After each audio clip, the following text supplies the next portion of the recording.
যথেষ্ট কড়া পদক্ষেপ, ঠিকঠাক পদক্ষেপ, একেবারে ঠিকঠাক পদক্ষেপ। এবং সেই ঠিকঠাক পদক্ষেপ একটু বুঝতে হবে 2021-এ ওই ঠিকঠাক পদক্ষেপটাই নিয়েছিলেন, কিন্তু আলটিমেটলি আমরা দেখেছিলাম শীতলকুচির একটা ঘটনা ঘটে।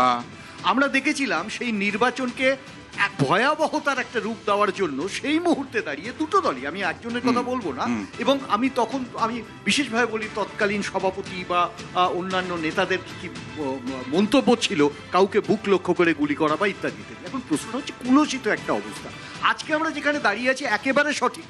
আমি সাজোয়া গাড়িকে সমর্থন করব, আমি সমর্থন করব মিলিটারি কন্টিনজেন্ট, আমি সমর্থন করব প্যারামিলিটারি ফোর্সেস, সব সমর্থন করব, কিন্তু সেই সমর্থনের মাঝখানে যদি কোনো রাজনৈতিক দলের আস্ফালনটা শুরু হয়ে যায় তখন বুঝতে হবে কার হয়ে কারা কিভাবে কাজ করছে। দেখো, পশ্চিমবাংলার রাজনীতি রক্তাক্ত।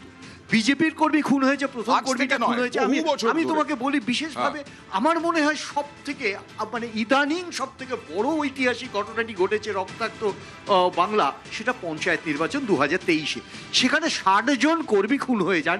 তৃণমূলের মতো দল তার নিজের কর্মীদের মধ্যে গণ্ডগোলে খুন হন প্রায় 40 জন। প্রথম খুনটা আমার দলে হয়। আমি বলি রক্তাক্ত বাংলা, আমরা সবার জন্যই বলেছি, তার মধ্যে বিজেপিও ছিল। আমার একটা জিনিস আজও পর্যন্ত খটকা লাগে, সেদিনও নির্বাচন কমিশন ছিল, সেদিনও কেন্দ্রীয় সরকার ছিল, সেদিনও রাজ্য সরকার করবে না এই ধারণা ছিল, সেদিন কোনো সাজোয়া গাড়ি কিন্তু প্রোটেক্ট করতে পারেনি।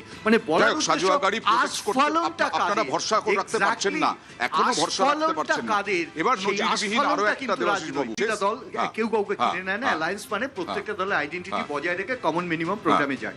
আমার প্রশ্নটা হচ্ছে যে সত্যি সত্যি এটা ঘটনা, যখন কারোর বাড়িতে আগুন লাগে, ইনফ্যাক্ট যে আগুন লাগাচ্ছে তার আগে আগুন নেভানোর কাজটা করে, সো ইন্ডিয়া জোট বা সো অ্যান্ড সো সেই কাজটাই করছে, আগুনটা লাগাচ্ছে তো বিজেপি, এটা নিয়ে সব সন্দেহ নেই সারা ভারতবর্ষে। আমি এটা একেবারে স্বীকার করতে হবে যে পশ্চিমবাংলায় যদি এই অপরাধী চক্রকে ভাঙা যায় এবং দীর্ঘকালের সিন্ডিকেশনকে ভাঙা যায়, সমাজের উন্নতি হবে, এটা নিয়ে কোনো সন্দেহ নেই। কিন্তু যে মানুষটি বলছেন সে মানুষটির বিরুদ্ধে এক রাশ অভিযোগ আমরা জানি, আমরা নতুনভাবে আর আলোচনা করতে যাই না।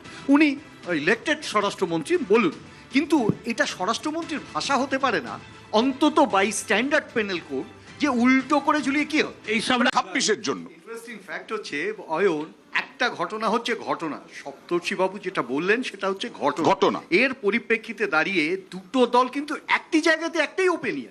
আমি তোমাকে যেটা বলছি, নির্বাচন কমিশন যে স্টেটমেন্টটা করেছেন সেই স্টেটমেন্টটা বেসিক্যালি যে স্টেটমেন্টটা যেটা করার আমার বলার উদ্দেশ্যটা হচ্ছে যে এখানে কোনো রকম ভাবে এই অ্যারেস্ট ওয়ারেন্টটাকে অ্যাভয়েড করা যাবে না। যদি এরকম কোনো আইন থাকে তাহলে খুব স্বাভাবিক অর্থে এই ওয়ারেন্টটাকে অ্যাপ্লাই করবে, এটা স্বাভাবিক।